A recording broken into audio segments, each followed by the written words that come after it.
ថ្ងៃនេះនាំបងប្អូនមកដល់ទឹកដីខាងក្រុងប៉ោយប៉ែតនៅខាងភូមិក5ខនាតផ្ទះទំហំ3ម៉ែត្រកន្លះគុណនឹង7ម៉ែត្រជាប្រភេទផ្ទះខ្ពស់អត់បន្ទប់ទឹកតម្លៃរបស់វា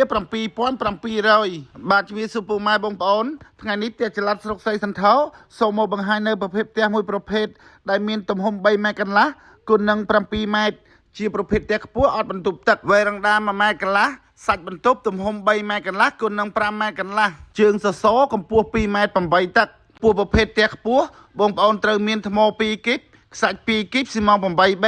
សម្រាប់ខ្ញុំធ្វើគ្រឹះក្រោមឲ្យផ្ទះនេះជាការកម្មងរបស់បងប្រុសសៀវឡុងនៅក្នុងភូមិក5ក្នុងក្រុងប៉ោយប៉ែតឥឡូវនេះក្រុមការងារខាងផ្ទះចល័តសុកសេងថោយើងខ្ញុំបានរៀបចំរួចរាល់ហើយចំពោះខាងផ្ទះចល័តសុកសេងថោយើងខ្ញុំធ្វើគឺប្រើប្រភេទឈើលេខ1ទាំងអស់បងប្អូនគឺប្រើគ្រឿងរនុករនងផ្ទងផ្លានបកង់ដែរណៃប្រើសាឡៅក្តារក្រានចាំងពីដានប្រើសក្រំហើយក្តារក្រានចាំងលោកញីឈ្មោះអត់មានចំហអត់មានបរហោងអីទេឥឡូវនេះខ្ញុំនាំបងប្អូនទៅមើលផ្នែកខាងលើនៅប្រភេទផ្ទះដែលមានទំហំ3ម៉ែត្រកន្លះគុណនឹង7ម៉ែត្រតម្លៃ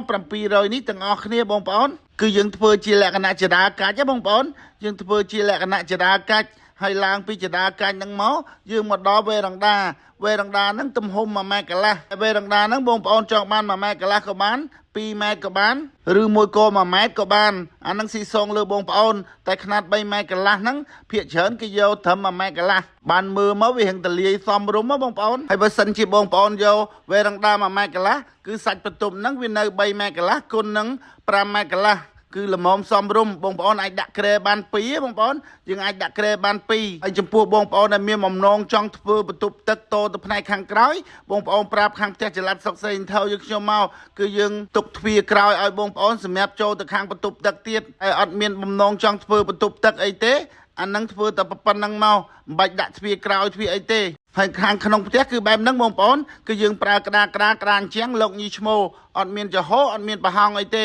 យើងអាចដាក់ម៉ាស៊ីនត្រជាក់បានណាបងប្អូនយើងអាចដាក់ម៉ាស៊ីនត្រជាក់បានហើយបងប្អូនមើលទៅឃើញស្អាតដែរបងប្អូនបើបងប្អូនឃើញស្អាតបងប្អូនសូមជួយ like ជួយ share ជួយឲ្យបេះដូងផងណាបងប្អូនសូមជួយ like ជួយ share ជួយឲ្យបេះដូងផងហើយចំពោះខាងផ្ទះចល័តស្រុកសេងថោយើងខ្ញុំគឺសេវាដឹកអីអត់គិតលុយទេចិត្តក៏ដោយឆ្ងាយក៏ដោយគឺ free សេវាដឹកទូទាំងប្រទេសអញ្ចឹងមានតែប៉ុណ្្នឹងទេបងប្អូនសូមជួយ like ជួយ share ជួយឲ្យបេះដូងផងណាបងប្អូនសូមជួយ like ជួយ share ជួយឲ្យបេះដូងផងបាទមានតែប៉ុណ្្នឹងទេបងប្អូនសូមអរគុណសូមជម្រាបលា